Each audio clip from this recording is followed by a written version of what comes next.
Biden campaigned on the idea that he thought that these were hurting the American people more than they were damaging the Chinese economy. What has to happen is you have to start building trust. And that starts with small gestures, taking people off these blacklists. And that goes for China too. China, for instance, with the European, they put a bunch of European parliamentarians on a blacklist. It wasn't helpful. It has to get away from this tit for tat type of thing. There has to be a larger vision on the future.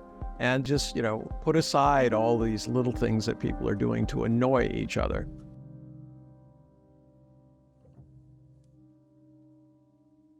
Hello and welcome to InferTalks, where we put you in the room with some of the biggest thought leaders from around the world. My guest today is a senior commentator on all matters related to China. My guest today is Mr. Einar Tangen, who's a senior fellow at Taihe Institute. Mr. Tangen, welcome to InferTalks. Well, thank you for having me. I don't know that I can live up to your introduction, but I will try to have an interesting conversation with you. Thank you, sir. Sir, let me go ahead and start the conversation. Recently, we've had Secretary Antony Blinken meet China's top leadership. And on the recent visit to Beijing, he actually termed the meetings as very candid, very in-depth, and in places constructive. And German Chancellor Olaf Scholz hailed them as a mark of much-needed normalization between Washington and Beijing. We couldn't see a breakthrough on the resumption of military-to-military communications between the two sides, since Beijing cited existing sanctions by the U.S. as a stumbling block. But more broadly, in what form has this meeting helped thaw the ice between the two sides? Well, what I say about the meeting is that low expectations were set. You'll recall that the security advisor to the president, Campbell, made it very clear that he didn't expect much to happen, which is very odd when you have the Secretary of State actually, just days away from meeting. And unfortunately, low expectations were met. But on the positive side, they are talking. There were mid-level meetings running up to this meeting, and there are now more meetings scheduled. For instance, the foreign minister of China, Qin Gang, has been invited, although the date has not been set. And then there are also going to be meetings with Gina Raimondo and also Janet Yellen, two very important cabinet secretaries on the financial and economic side. And there'll be a lot of interest in where it's going. I mean, the heart of the issue here is that Blinken simultaneously wants to tone down the temperature in terms of what's happening, but while he's dialing up the pressure. And that is one of the impediments for China. They expect some sort of goodwill gesture to come out of this, at least taking the Secretary of Defense, General Lee, off the restricted blacklist. That was the impediment to a meeting in Singapore a couple of weeks ago, and it still remains an impediment today. In terms of Scholz's comment, keep in mind, Germany, right now, Germany is having a visit from the premier. It's the first visit that he's making. It's consequential that he's going to Germany, but Germany is on this kind of razor edge. They believe that China is a competitor. They want to cooperate as well as see China as an adversary. And that's very, very, very difficult given the amount of foreign trade that Germany does with China. And remember, this is foreign trade that results in a huge surplus for Germany. It's very, very important to them. So Scholz wants to believe that this was very, very positive. There were positive aspects, but I would not overestimate them. Now, going ahead with what the international media has been reporting, and especially Reuters, especially after Blinken's meeting, they've actually said there will be a possible future visits by Treasury Secretary Janet Yellen and Commerce Secretary Gina Raimondo to China. What could you expect from these meetings with Chinese counterparts? Well, from Janet Yellen's perspective, she's been early on in the Biden administration suggesting they drop the tariffs. Biden campaigned on the idea that he thought that these were hurting the American people more than they were damaging the Chinese economy, but he didn't rescind them. Instead, he's kept them largely in place. There have been other voices in the administration, especially Catherine Tai, who was the USTR, U.S. Trade Representative, and she thought that this was necessary as a pressure tactic to keep China basically on its toes until she could, extract what she thought she could get from China. Well, years have passed. Nothing has been extracted. Things have gotten worse. So I think people are very interested in what Janet Yellen has to say, especially the Chinese, who see her not as somebody who loves China, but as somebody who's very practical and interested in solving issues, especially for the U.S. economy. Gina Raimondo, hard to say. She's, in the past been very hawkish towards China. We'll have to see if her tone changes. But also, while you're talking about other meetings, you need to talk about the proposed meeting. It was agreed. The question is when Qin Gang, the foreign minister of China, is due to go to Washington, where he was, previously he was the ambassador of China to U.S., but he was largely frozen out while he was there. Had a lot of time to travel outside of Washington because he wasn't getting many meetings inside. Now he will be at the center of attention if he goes, and it's a good sign because it means that possibly there could be another summit between Xi and Biden.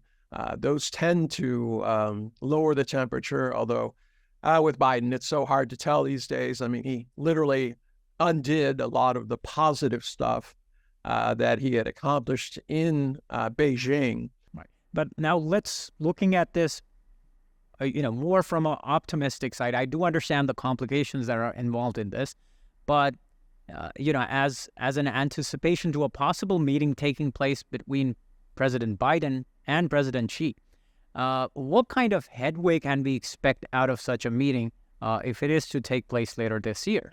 Well, these are two people who have had a lot of experience with each other. They're comfortable with each other. But, from China's perspective, they see the American narrative and actions are all about the upcoming election. And that's what you saw here. Biden was on the campaign trail and he said something very negative, obviously isn't going to help relations. How you get these people together, it's called the economy. Right now, Biden has good momentum. He was able to kick the can down the road on the debt ceiling. That's going to be pushed off for 2 years. It's not solved, but the U.S., from a political point of view, and I used to run elections, I can tell you the surest way to the voters' heart is through their pocketbook.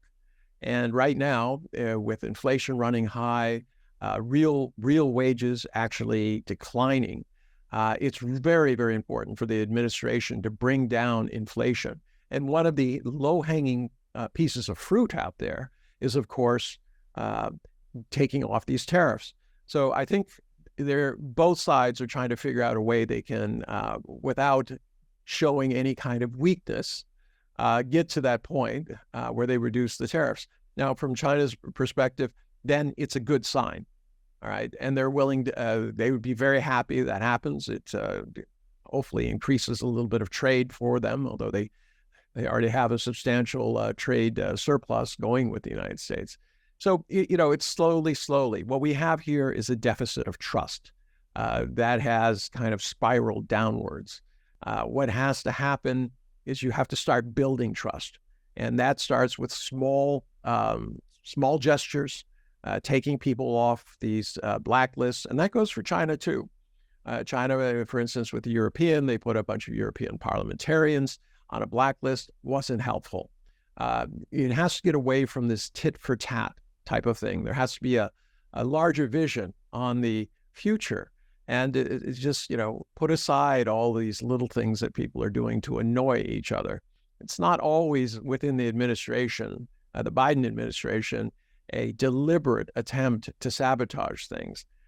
There are just very different voices and forces at work within Washington. So right now, it's put aside those things. It's time to start figuring out small things that each side can do to engender trust, to build that up to a point where they can get past this idea that they are at loggerheads or destined for some sort of conflict.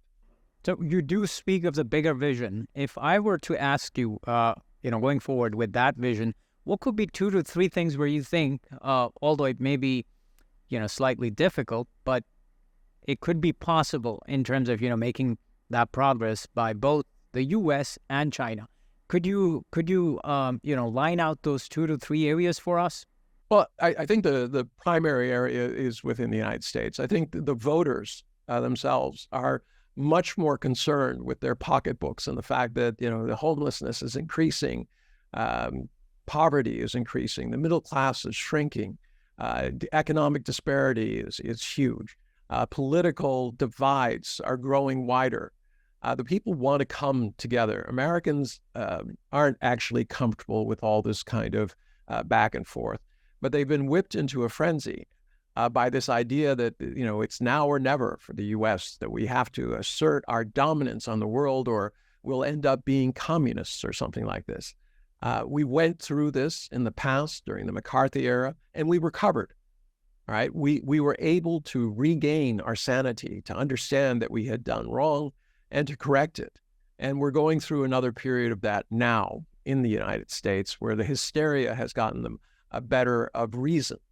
So, at this point, if the U.S. simply understands and accepts that there are bigger priorities than ideologically, putting all countries into this democratic, liberal capitalism, then I think there can be a lot of progress. And the way that happens is the voters start picking people who say, look, what's important are domestic issues and your livelihood, not trying to make wars or supply weapons and arms to other places.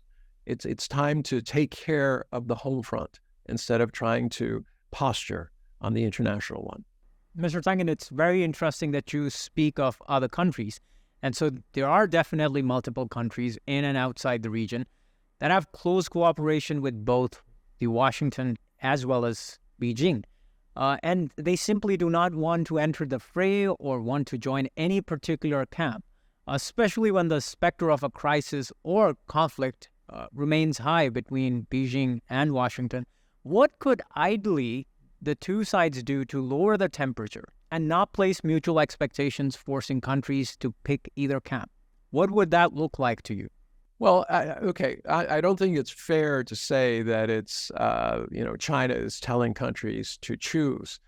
They have offered incentives to countries who have gone over to them from Taiwan, no question, but they're not offering big payments or anything like that. It's the U.S. who has created this network of alliances, AUKUS, the Quad. It's the United States that's going to Japan and South Korea, Philippines, and saying, we need bases. How many times has China gone to these countries and said, you need to give us some bases, military bases? There are tensions in the South China Sea. And, quite frankly, China needs to be more creative in terms of dealing with that. But I would say it would be unfair to say that China is the one. China, unfortunately, is responding to the U.S. Every time the U.S. does something, they feel the need. For instance, when Nancy Pelosi went to Taiwan, all right, what did China do? They surrounded the island and did military exercises in a show of force. This plays directly into those in Washington who want to ratchet up the tensions. Because they say, oh, look, they're being aggressive. We told you they're aggressive. We anticipated it. So now they're doing exactly what I told you they would do. And this leads to more rather than less hawkish attitudes and expenditures in these nations. But, they need to let up. The most important thing is the U.S. doesn't need to sail ships up and down the Taiwan Straits.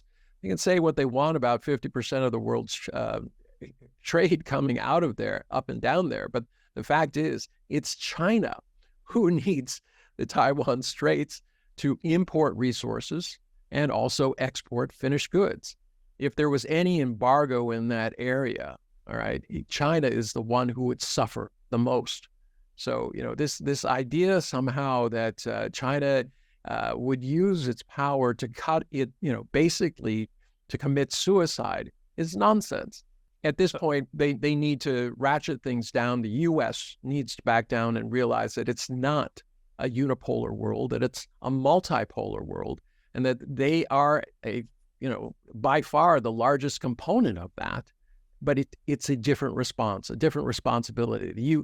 It needs a U.S. to cooperate. Mr. Tangen, if I may interject you, so and if I were to re-articulate and understand your position, what you're suggesting is that Beijing is not going to be forcing countries to pick any sides going forward when it comes to either working with the United States or China.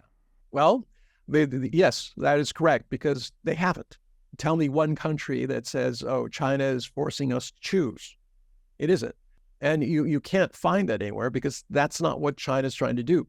Their strategy is trade, all right? RCEP is now in effect, the Regional Comprehensive Economic Partnership, representing 40% of the world's GDP of other countries, just because they have a system that works, which isn't theirs, right? And China has to develop a tougher skin.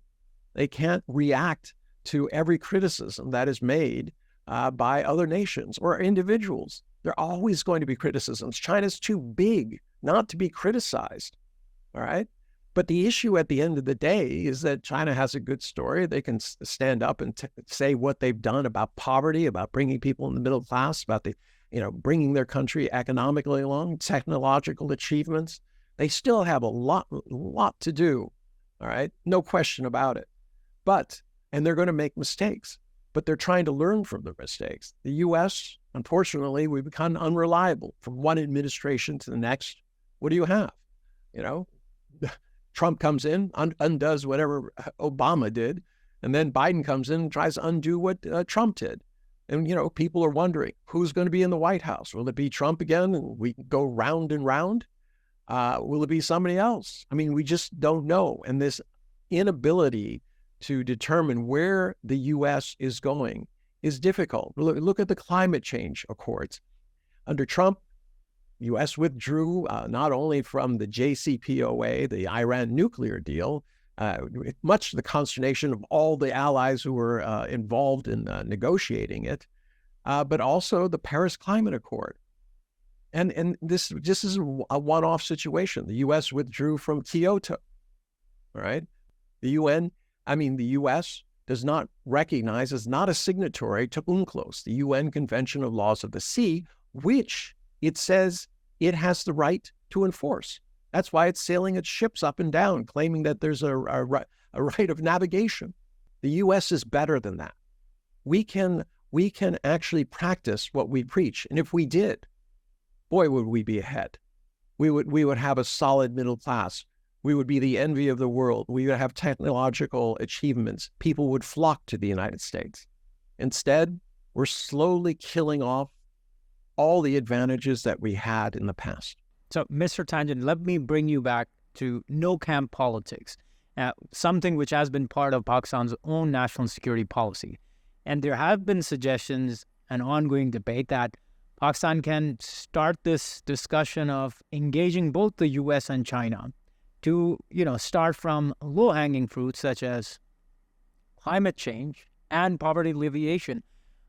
What would your take be in terms of as a way forward, where you could see these two great powers working on, these two areas which sort of threaten the non-traditional security areas or the human security itself, to sort of adapt, manage, and overcome these durable challenges? Well, I mean, they're not. The impediments are political, ideological. The sense that somehow China is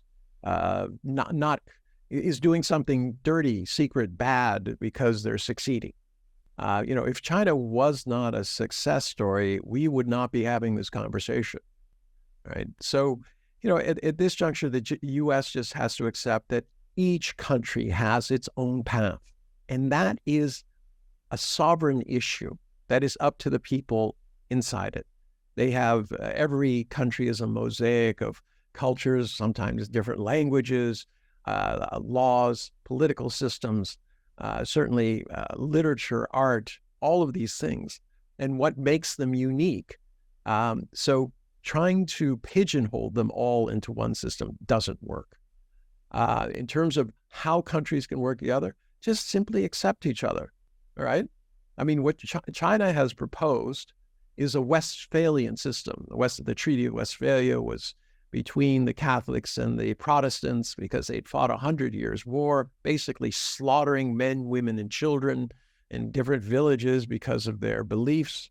And they got to the point where they were so exhausted and, bankrupt that they said, we have to have a peace. They couldn't even face each other. They had to send, messengers trudging through mud to 5 miles from village to village in order to send these. But what they agreed on is whatever your country does within its borders is your business. What my country does within our borders is our business. And we won't violate that. And we can continue to trade. We can have relations, but as nations separate. And basically, that's what China has said. They have these 4 pillars. They have the Belt and Road Initiative, which is about creating the connectivity that is necessary for the development initiative. This is about bringing your people to prosperity, trying to make their lives better, not in a zero-sum way, but in a way in which everybody gets a piece of the pie because you're making it larger. Then they have the Global Security Initiative. Every country has the right to be secure, and their security cannot be bought at the expense of other countries' security. All right. And the last one is, this civilization initiative, this idea that there has to be a respect for the individual differences of country and the paths that they take, that you don't interfere in that you don't try to change their elections or tell them how they should run their country and things like this. If the world were to adopt those, and this isn't something where it benefits China, the benefit to China is a more peaceful world. But if the U.S. would accept these very, very simple, should be non-controversial initiatives, principles, however you want to put them, then the world could go forward very, very nicely. Unfortunately, right now, you have American exceptionalism, this belief that there's only one system and that it's incumbent upon the U.S. to lead the world and, if necessary, force it to adopt one type of ideology, one type of economic system. And it just doesn't work. So for Pakistan, you have to kind of thread the needle. You have to work with the U.S. You have to work with China. But you should also be working with Russia, the EU. This is not a binary world anymore, right? This is a place where countries can work by consensus amongst each other, trying to improve their lot, trying to prevent tragedies. This should be the human side of what our governance is trying to accomplish. All right, Mr. Tangen, now coming on to another frontier, which is likely to be a bone of contention perhaps in future. We hope that it does not turn out to be such. And that happens to be the domain of space, where we see the two sides heading into a possible area of competition. Recently, Chinese state-owned company, China Satellite Network Group Corp, has shared plans to launch mass constellations of the communication satellites in the lower Earth orbit. With cluttering of the outer space in the next decade, how do we see the competition panning out in this area, and what kind of guardrails could both sides need from a crisis getting worse there? Well, I mean, space junk is not is not a problem that just arose. I mean, there's been a tremendous amount of it. There's a program that actually tries to track it so that they can guide the various satellites. Now, the number of satellites is growing geometrically. You have these smaller satellites. They send up in droves, and they're all over the place. The problem today is that there aren't a set of standards. We have shifted from, the industrial to information, and now we're in the digital age. And the digital age is about communication. Obviously, satellites play an important role in that. And that is an area where it benefits all countries. if they come together and they come up with a set of mutually agreeable guidelines. How many can you send up? How do you track the position? How do you make sure that they're not going to become additional space junk that will prevent future satellites from being launched? This is not something any one country can dictate. And China and U.S. Have in the past been able to agree on this type of situation, even Russia. So it shouldn't be difficult, but it has to start with a conversation. And right now, those conversations are very hard to get. The other issue, of course, is military. The U.S. announced that they want to have, not announced, they created Space Force. Space Force is definitely aimed at weaponizing space.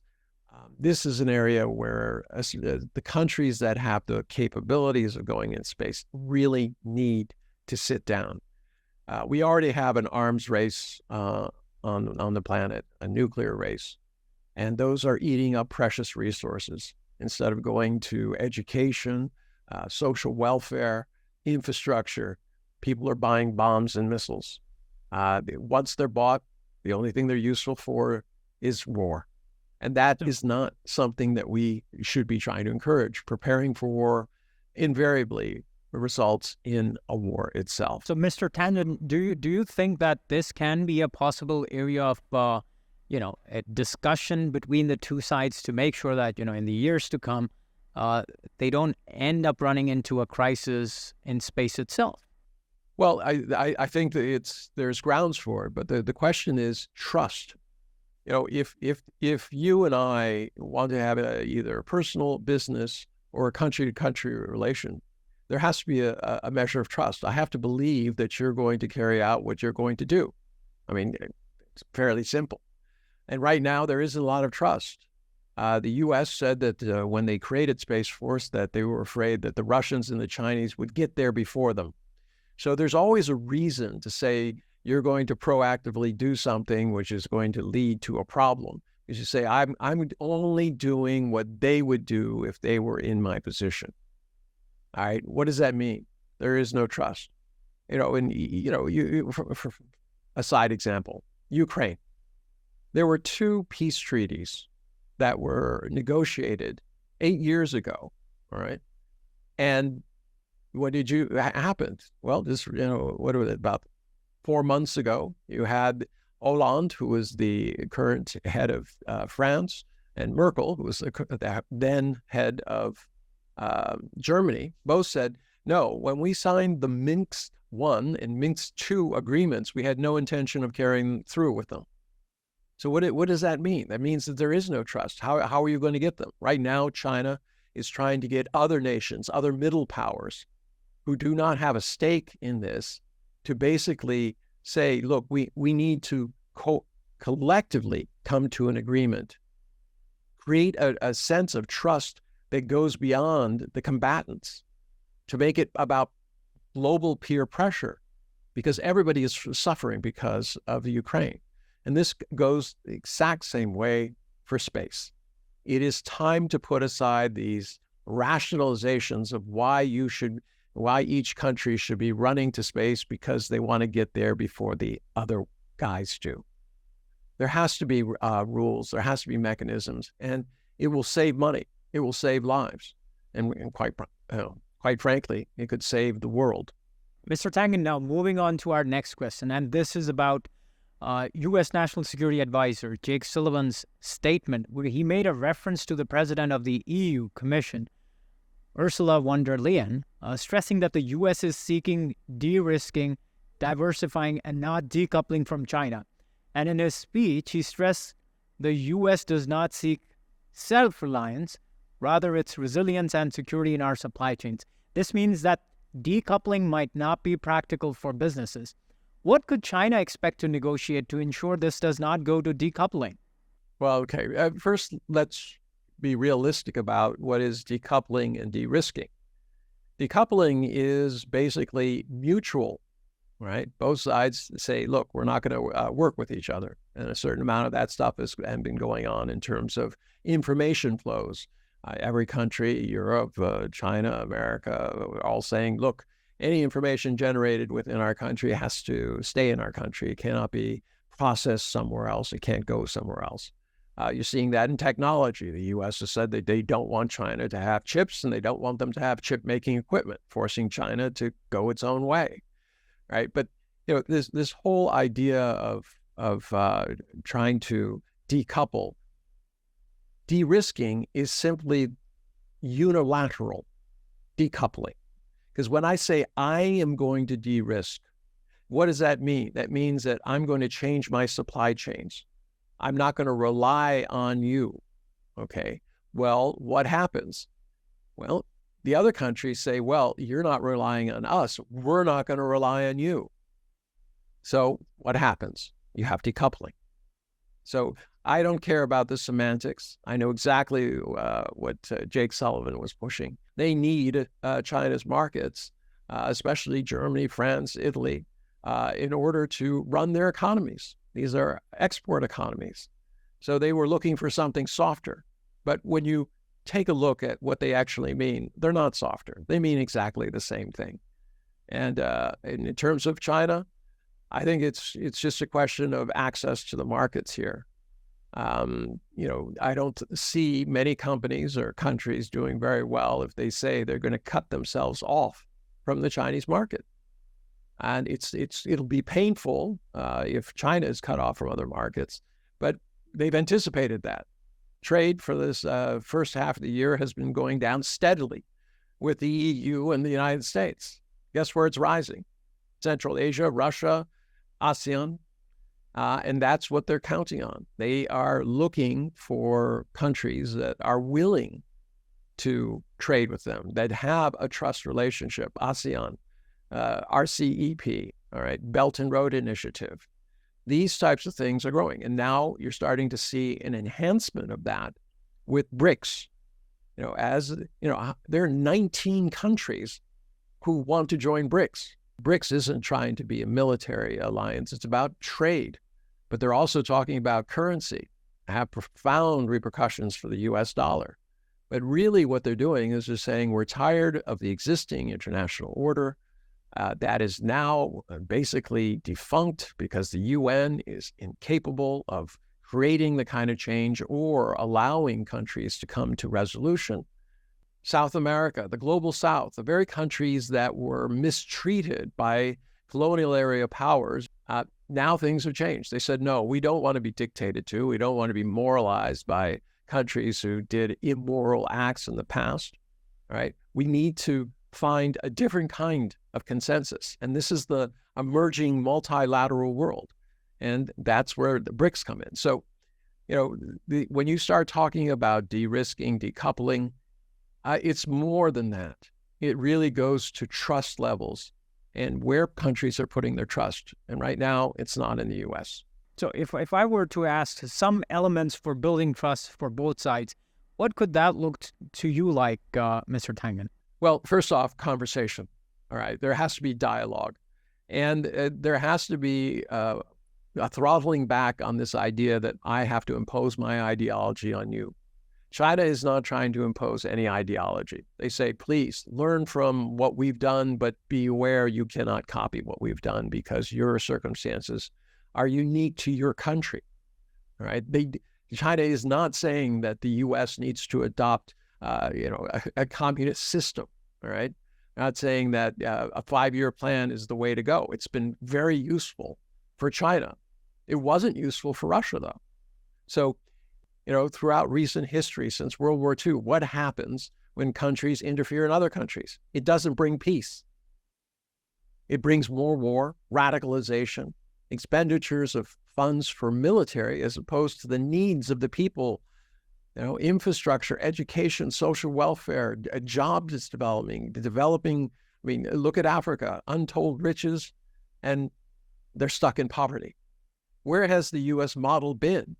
If it is so powerful and it's going to bring everyone to this kind of ultimate end state where they're, what was Francis Fukuyama said, the end of history, where there can be no further development. It hasn't happened, right? And it's time to put that aside. The difficulty is it's become a religion for many in the U.S.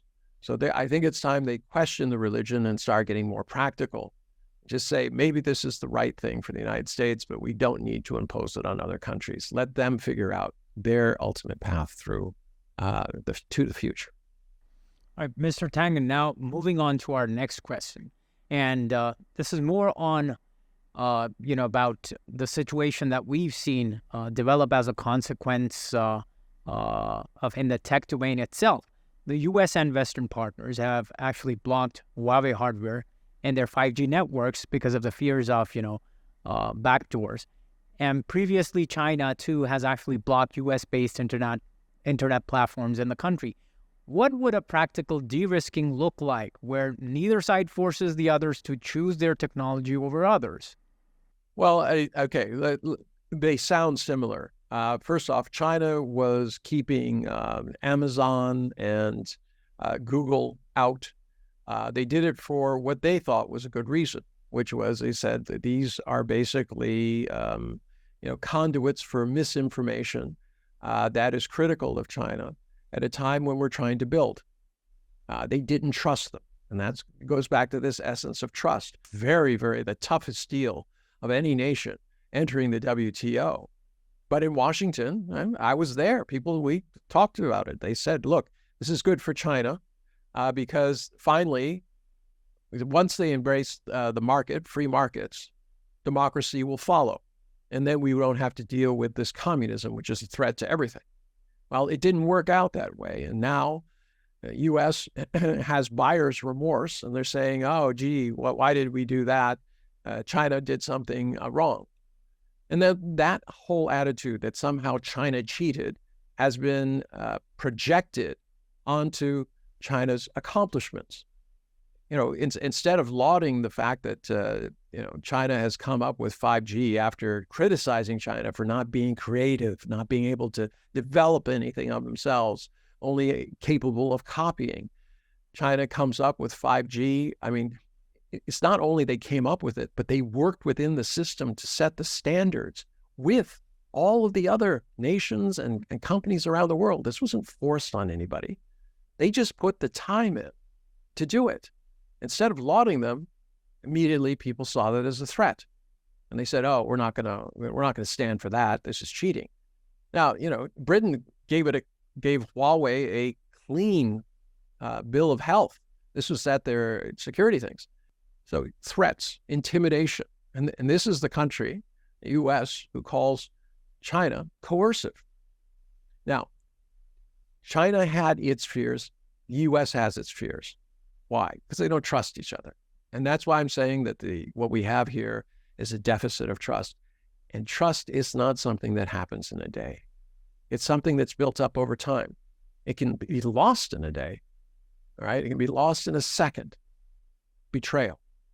But to build it takes time. And that's the reality of what we face right now is we need small movements on both sides to rebuild this trust, to understand that we all live in the same world, that, if we don't deal with with the ecology, the environment, it'll be an extinction level event. There'll be nothing to worry about because we won't be here, right? Or so few of us will be here that it won't matter, right? We have to deal with the current economic situation, the tremendous disparities, which are, ripping countries apart, not only in terms of regions, but within the countries themselves. These are things that need to be done where China, U.S., Europe, Russia, the middle powers, whether it's Saudi Arabia, Argentina, Brazil, India, all of them have to come together and say, we want a better world. In order to get that, we need to trust each other. Let's put forth some reasonable ideas of how we can conduct business with each other. No one dictates to anybody else. We try to reach consensus. When there's a problem, we try to talk it out, not battle it out. Mr. Tangen, thank you so much for this conversation and for taking out the time. And we also hope that both the U.S. and China are able to build trust going forward. Thank you once again, sir. And thank you for having me. It was a pleasure having you. Yeah. You take care. Thank you so much for staying with us through this conversation. Our team works very hard to make this work possible. If you would like and share our content, it would mean the world to us. If you'd like to stay updated on upcoming podcasts, please hit the bell icon.